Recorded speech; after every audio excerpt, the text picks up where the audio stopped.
कांग्रेस के लोकसभा उम्मीदवार प्रफुल्ल गुरदेव पाटिल ने हाल ही में हुए चुनाव को लेकर गंभीर आरोप लगाए हैं। राहुल गांधी के ट्वीट का समर्थन करते हुए उन्होंने कहा कि लोकसभा और विधानसभा चुनाव के दौरान कुल 32,712 मतदाताओं की वृद्धि दर्ज की गई है, यानी कुल मतदाताओं में 8% की असामान्य बढ़ोतरी हुई है।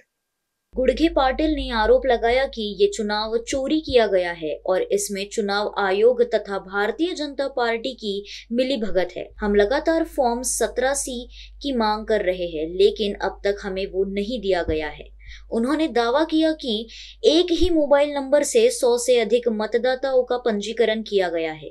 ये एक संगठित चुनावी घोटाला है और सीधे तौर पर लोकतंत्र पर डाका डाला गया है। कांग्रेस नेता ने इस मुद्दे की उच्च स्तरीय जांच की मांग करते हुए कहा कि जब तक पारदर्शिता नहीं लाई जाती, तब तक लोकतंत्र की विश्वसनीयता पर प्रश्न चिन्ह बना रहेगा।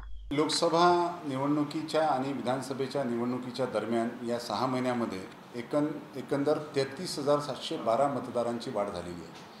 33,712 मतदार म्हणजे एकूण मतदानाच्या 8% अधिक वाढ झालेली आहे।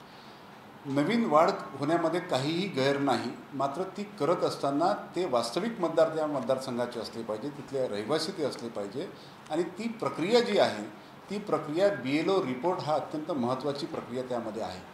BLOला प्रत्यक्ष होम व्हिजिट करून, हाऊस व्हिजिट करून त्याचा रिपोर्ट त्यामध्ये अंतर्भूत करायचा आहे की कुठल्या तारखेला त्या ठिकाणी ते व्हेरिफिकेशनला गेले होते, कुठल्या टाईमला गेले होते, त्याची नोंद केल्यानंतर तो आरोकडे आपल्याला सबमिट करायचा आहे। मात्र ह्या प्रक्रिया पूर्ण न करता सरसकट 33,000 मतदारांची नोंद करणं, 3400 मतदार वगळणं यामध्ये सुद्धा BLO रिपोर्ट नाही आहे।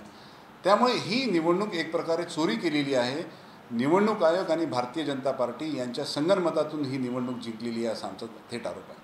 सोबतच मतदानाच्या दिवशी मतदान करत असताना जो व्होटर रजिस्टर असतो, ज्यामध्ये मतदाराची स्वाक्षरी आणि त्याचा आयडेंटिटी कार्ड नंबर लिहिलेला असतो, तो फॉर्म 17A ची मागणी आम्ही सातत्यानं करतो आहे। इलेक्शन कमिशन ते 5 महिन्यानंतर उत्तर देते की न्यायप्रविष्ट प्रकरण असल्यामुळे आम्हाला उपलब्ध करून देता येत नाही।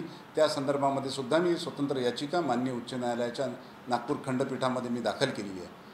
आणि हा एकंदर प्रकार CCTV फुटेज दिल्या जात नाही, 17A दिल्या जात नाही, आम्ही जे माहिती मागतो ती दिल्या जात नाही, किती बूथवरती किती मतदार नोंदणी केली आहे त्याच्या बूथनिहाय यादी मागतोय आम्ही, ती दिल्या जात नाही। कोणते नवीन मतदार आहे, त्यांचे पत्ते काय, त्याचे व्हेरिफिकेशन काय हे दिल्या जात नाही। एकाच मोबाईल नंबरवरून 100पेक्षा अधिक मतदाराची नोंदणी आहे। माझ्याकडे पुरावे आहेत की एक मोबाईल नंबर एकाच मोबाईल नंबरवरून 100 एका प्रकारे हा संपूर्ण ऑर्गनाइज चोरी, डकेती ह्या लोकशाहीवरचा हा डाका आहे असा आमचा आरोप आहे।